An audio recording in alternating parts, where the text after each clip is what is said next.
સુરતના હીરા ઉદ્યોગકારોના 100 કરોડ રૂપિયા ફસાતા રોષ જોવા મળી રહ્યો છે।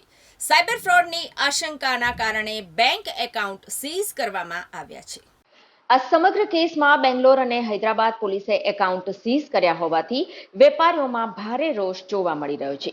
વેપારીઓનું કહેવું છે કે તમામ ટ્રાન્ઝેક્શન અટકી ગયા છે, જેના કારણે તકલીફ પડી રહી છે। તો જલ્દીથી આ એકાઉન્ટ ખોલવામાં આવે તો રૂપિયાનું ટ્રાન્ઝેક્શન કરી શકાશે। સુરતના 32 હીરા ઉદ્યોગપતિઓના બેંક એકાઉન્ટ બેંગ્લોર અને હૈદરાબાદ પોલીસે સીઝ કર્યા છે, જેના કારણે વેપારીઓમાં રોષ જોવા મળી રહ્યો છે। સાયબર ફ્રોડની આશંકાએ આ એકાઉન્ટ સીઝ કરવામાં આવ્યા છે। આ બાબતે અગાઉ પણ ઘણીવાર બેંક એકાઉન્ટ સીઝ થયા હતા અને ગૃહ રાજ્યમંત્રી હર્ષ સંઘવીને અગાઉ રજૂઆત કરી હતી। તો હવે કેન્દ્રીય ગૃહમંત્રી સમક્ષ રજૂઆત કરવાનો નિર્ણય વેપારીઓએ લીધો છે। ત્યારે જોવાનું એ રહ્યું કે વેપારીઓના ફ્રીઝ થયેલા બેંક એકાઉન્ટ ક્યારે ખુલે છે।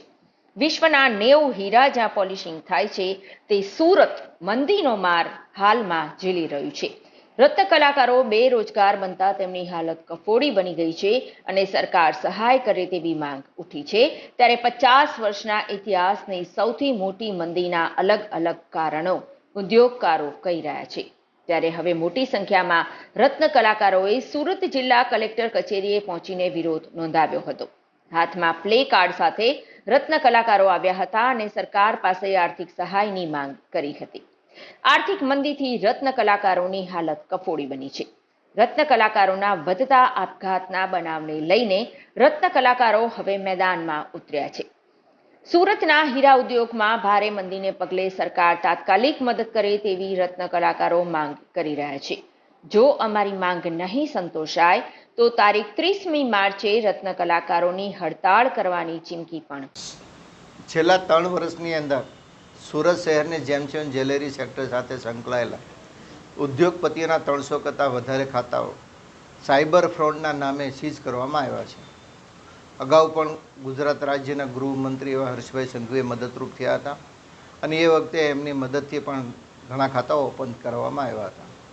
પરંતુ 1 વર્ષ પહેલાં જ્યારે બાકીના 50 લોકોના જ્યારે ખાતાઓ સીઝ કરવામાં આવ્યા ત્યારે પણ રજૂઆતો કરી હતી, પરંતુ આ કાયદો સેન્ટ્રલ ગવર્મેન્ટનો હોવાથી રાજ્ય સરકાર આમાં વધારે મદદ કરી છે કે સ્થિતિમાં ન હતા।